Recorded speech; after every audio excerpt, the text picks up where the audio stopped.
At the beginning of the film, we see a large research facility located at an airport near the equator.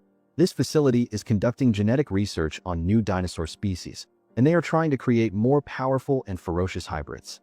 But unfortunately, one day, one of the scientists there made a mistake when he entered the biology lab.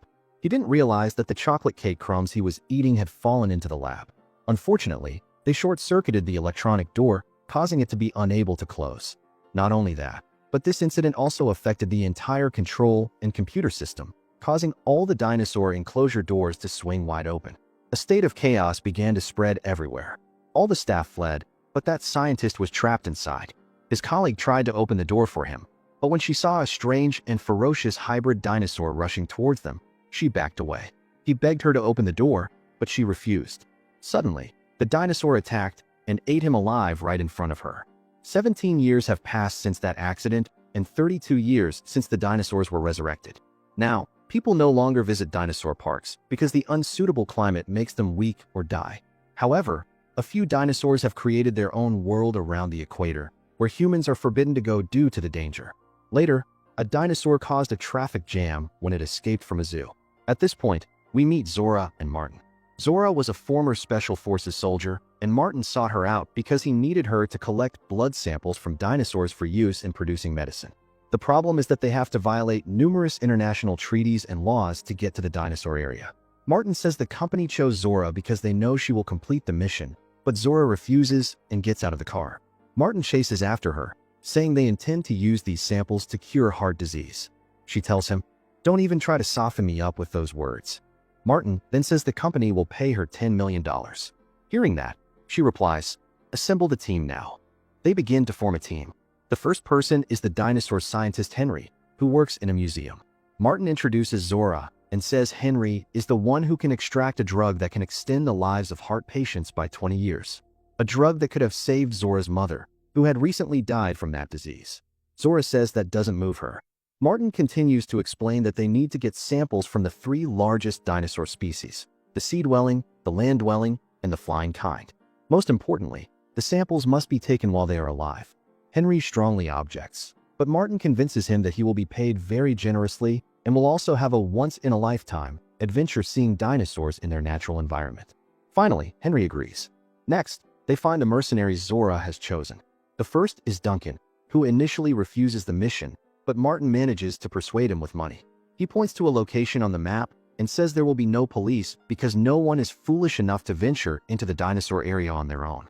At that moment, a man named Bobby walks in and says, "I'll go too." Zora accepts, and the whole team begins their journey.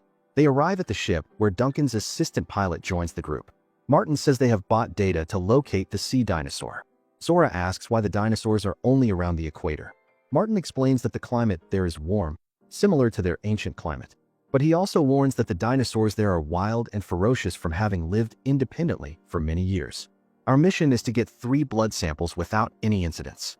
Bobby prepares the weapons and says the guns contain a powerful neurotoxin that can knock a dinosaur unconscious for a few seconds.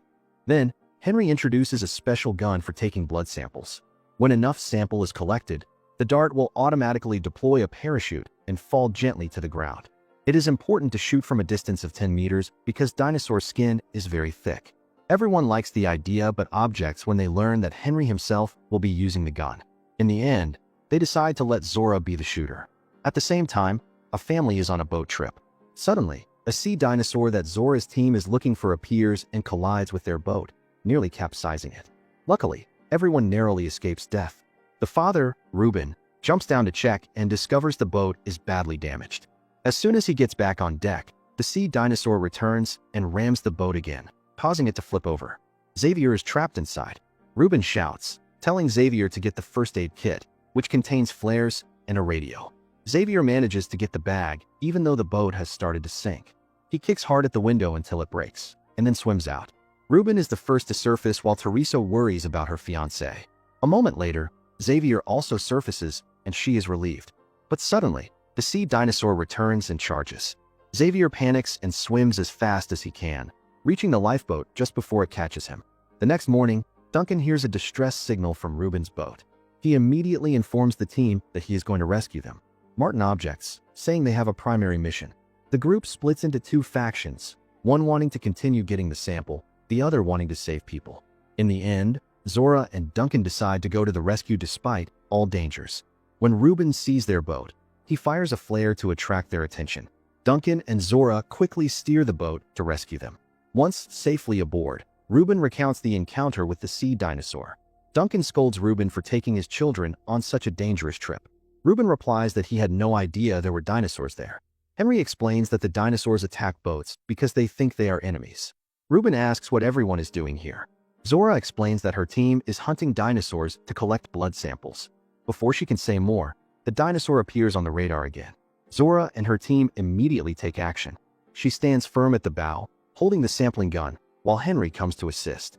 The dinosaur continues to circle. Duncan takes the helm from his assistant Nina to approach within 10 meters. When they are only 15 meters away, the dinosaur suddenly disappears beneath the water. Zora waits for it to reappear. When it surfaces, she fires the first shot, but misses. She asks Henry for another syringe and reloads. Suddenly, the dinosaur closes in and rams the boat, causing Zora to lose her balance and nearly fall. It tries to attack her, but Henry saves her in time and pulls her back up. Zora immediately regains her composure and fires the second shot. As Henry described, when the sample is full, the syringe pops up into the air and deploys a parachute. Henry quickly jumps down to retrieve the syringe. Everyone is very happy to have gotten the first sample. Zora and Henry then place the blood sample in a preservation bag. At this point, Henry confesses to Zora that he doesn't want to hand the sample over to Martin's company because they will monopolize the drug and the poor won't be able to afford it. He suggests sharing the sample with scientists around the world so that everyone can have access to the drug. Zora says she will think about it. Suddenly, another group of sea dinosaurs appears, but not as large as the previous one. Henry looks and says this is group hunting behavior. Zora asks what he means. He replies, "It means we are the prey." Bobby immediately rushes out and starts firing the neurotoxin at the dinosaurs. But one suddenly lunges and attacks him. Bobby tries to hold on to something, but is pulled down and devoured. Immediately after, the giant sea dinosaur returns and causes the boat to rock violently. Nina and Reuben's second daughter, Isabalala, nearly fall off the boat, but Reuben manages to pull his daughter back, while Nina manages to get back on her own and is helped by Duncan. Duncan steers the boat towards a reef area where the large dinosaur cannot swim due to the shallow water. Meanwhile, the group prepares for impact. Zora ties the supply bag to a float to keep it from sinking. Reuben hugs his two daughters, telling Teresa to use the radio to call for help. But Martin stops her, saying that if they call for help, they will be arrested for trespassing. Teresa insists on calling anyway. Martin shoves Zora, causing her to nearly fall off the boat. She pleads with Martin for help, but he refuses. Reuben sees his daughter fall and screams. Xavier suddenly jumps into the sea to save her. This action surprises everyone. Then, Reuben hugs Isabalala and they jump in together. The others try to stop them, but are too late. The giant dinosaur tries to capsize the boat, damaging the engine. Duncan holds the helm tightly, heading straight for the rocks and shouting for everyone to jump off the boat. He is so busy laughing at the dinosaur that he doesn't notice he has reached the shore. Afterward, we see Reuben's family is all safe. They enter a cave to rest. Teresa reveals that Martin tried to kill her, which shocks everyone. As for Zora and her group, they are all okay and are trying to move supplies ashore. But Nina doesn't notice the dinosaur lurking behind her. It lunges and pulls her into the water. Everyone tries to save her, but it's too late. The dinosaur swallows her whole. Zora now feels that there is something unusual about these dinosaurs. She asks Martin, and he confesses that there was once a research facility that conducted experiments to hybridize dinosaurs to make them more ferocious and brutal. But one day, an incident occurred, and all the dinosaurs escaped. Zora is terrified and declares, "We must complete this mission as soon as possible." She has prepared a backup plan in case of an emergency. She has contacted a helicopter that will come to their exact location if the team does not send a signal within 24 hours. The helicopter will circle for 2 minutes over a landing pad near the center, and if they don't see anyone, they will leave. Therefore, the team needs to quickly collect the blood samples and get to that point in time. On the other side, Reuben decides to follow the pipes that supply power to the center because he is sure they will lead the group there. Along the way, Zora asks Martin about Teresa's near-death experience. "Why were you standing so close without saving her?" Martin lies, saying he didn't notice. They continue into a swampy area in the forest, feeling like there are creatures underfoot. A creature is about to attack Martin, but he narrowly escapes. On the other side, Ruben tells his family to find sticks for self-defense and thanks Xavier for saving Teresa. But as usual, Xavier's dismissive reply drives Ruben crazy. Later, Isabalala encounters a small dinosaur and is frightened. Teresa comes and shoos it away. Back with Zora and her group, they continue to press forward. But Martin separates to get a drink and happens to discover a crashed helicopter with many dead soldiers around it. He sees a gun in a soldier's hand and quietly takes it. That night, Ruben's family huddles together. Xavier says he will stand guard, telling everyone to sleep peacefully. A while later, Ruben falls asleep. The small dinosaur comes to Isabalala again. She throws it a chocolate bar, which it eats, and then lies down to sleep next to her, as if it feels safe.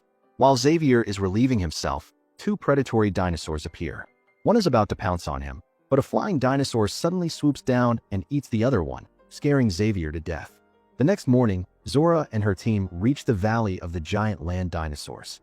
They hear roars, but don't see anything yet. Suddenly, a whole herd of giant dinosaurs appears, waking up the entire area. Everyone is stunned by the sight, no longer feeling afraid. Henry is so moved that he touches one to examine it. Zora takes the opportunity to shoot a dart into the neck of one. Duncan quickly collects the blood sample and hands it to Martin. Then, they head to the mountain where the giant flying dinosaurs have their nests. On Ruben's family side, they wake up and realize Isabalala is very close with the small dinosaur. The little girl says, "I'm going to name it." The family laughs and lets her play with it. Suddenly, Xavier slips and falls off a cliff edge. The group panics and runs to save him, but they all fall down together. When they get up, they discover an abandoned facility across the river containing a rubber dinghy. Teresa decides to cross and get the dinghy to use for transport to the center, especially since Ruben is injured and cannot walk. Teresa crosses the river in fear, finding the corpse of a dinosaur with its belly eaten out. Suddenly, a small carnivorous dinosaur appears, but then it freezes and runs away. Teresa is surprised and discovers a giant predatory dinosaur sleeping right behind it. She moves with extreme caution, gets the dinghy, and pulls it to the river. Although Ruben and Xavier shout warnings not to inflate the dinghy, Teresa does it anyway, and the noise wakes the dinosaur. But when the dinghy hits the water, it has vanished. As she steps into the dinghy, she sees the dinosaur drinking water nearby. She immediately paddles the dinghy towards her family. Just as the whole group gets on board, the dinosaur spots them and gives chase very aggressively, even when they enter deep water. It dives down and flips the dinghy, throwing everyone off. Ruben tries to escape by diving underwater, luckily escaping its jaws and clinging to a rock with Xavier and Teresa. Isabalala is trapped under the dinghy, unable to swim to her father. When the dinosaur hears a slight noise from under the dinghy, it opens its mouth to bite, but Isabalala has already dived out. The dinosaur chases her, but in a split second, she manages to swim to Ruben, while the monster gets its head stuck in a rock crevice. The dinghy floats down the current towards them. Meanwhile, Zora and her team have reached the mountain. She, along with Henry and a mercenary named Leclerc, rappels down to the dinosaur nest, leaving Martin and Duncan at the top to hold the ropes. As Duncan is securing the rope, he sees a creature approaching. He tells Martin, but Martin panics and almost leaves Henry to die. Luckily, he manages to regain his composure. They continue down to the nest and find dinosaur eggs. Henry intends to take a blood sample from an egg, but as he is doing so, a giant flying dinosaur appears and attacks, nearly killing Henry. Zora has to use herself as bait. Leclerc sees this and throws a hammer at the dinosaur from above, which angers it and causes it to attack him. Zora shouts for Martin and Duncan to pull them up. As the dinosaur gives chase, the rope is pulled taut, nearly causing Henry and the blood sample to fall. Zora manages to hold the rope, but the blood vial falls into a crevice. Henry tries to swing on the rope to retrieve the sample. Meanwhile, the flying dinosaur returns, grabs Leclerc, and devours him in front of them, then charges at Martin and Duncan. They both run, find a cave, and quickly hide inside. In the air, Henry's rope breaks, and he falls into the water. Everyone jumps in after him to check, and luckily, he is okay. And when the blood sample falls with its parachute, they retrieve it.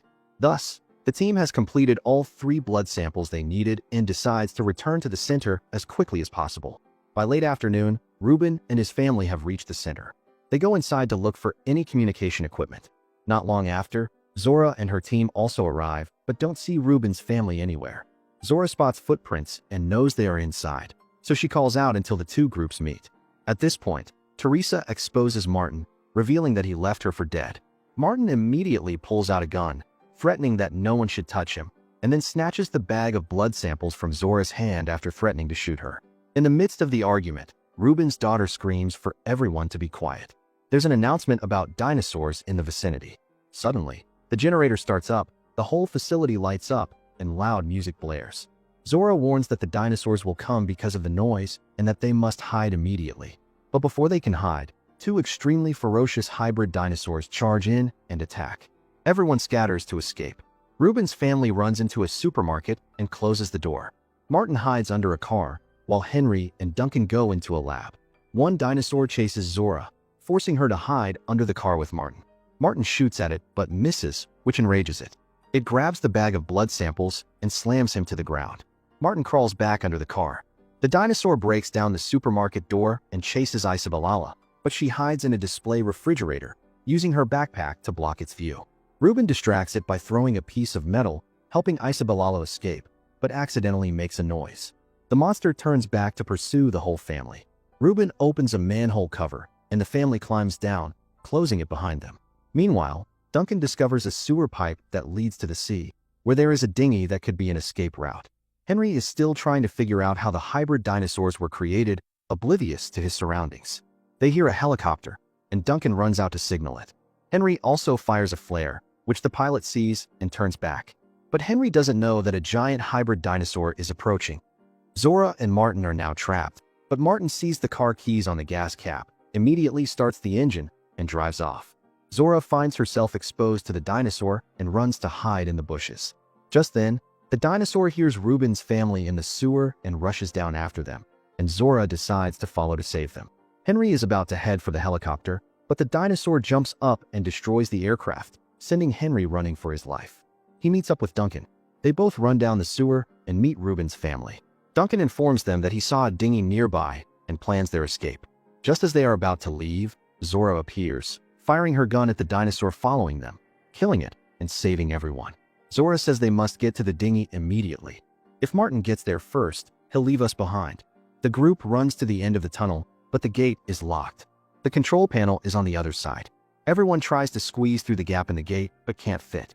Just then, another dinosaur crawls down from the ceiling. Isabalala, with her small frame, decides to risk it and squeezes through the gap. She successfully reaches the control panel and opens the gate, but the mutant dinosaur charges in. Luckily, Martin drives his car forward, attracting its attention, causing it to stomp and flip the car over. Everyone takes the opportunity to run outside. Duncan and Zora regain control of the panel and manage to close the gate just in time. The hybrid dinosaur eats Martin in front of everyone, causing the bag of blood samples to fall to the ground. Henry picks up the bag, and the whole group runs towards the dinghy. But the mutant dinosaur pursues them, nearly catching Isabalala. Duncan decides to sacrifice himself, using a flare to lure the dinosaur towards him. He yells to Zora, "I'll be right behind you," then acts as bait, making the dinosaur chase him. The group gets into the inflatable dinghy. Just then, the dinosaur turns back and is about to attack. Ruben tries to start the dinghy, but on the third try, the engine roars to life. The group escapes, both happy and heartbroken over Duncan's sacrifice. Suddenly, a flare lights up in the middle of the water. Duncan is still alive. Zora turns back to save him, pulling him onto the dinghy. The whole group is overjoyed. In the final scene, Zora asks Henry what he plans to do with these blood samples. Henry replies that the decision is hers. Zora chooses to share the blood samples with scientists around the world so that all of humanity can benefit from the new medicine. And so the film ends. Thank you for watching. What do you think of this film? Please comment below.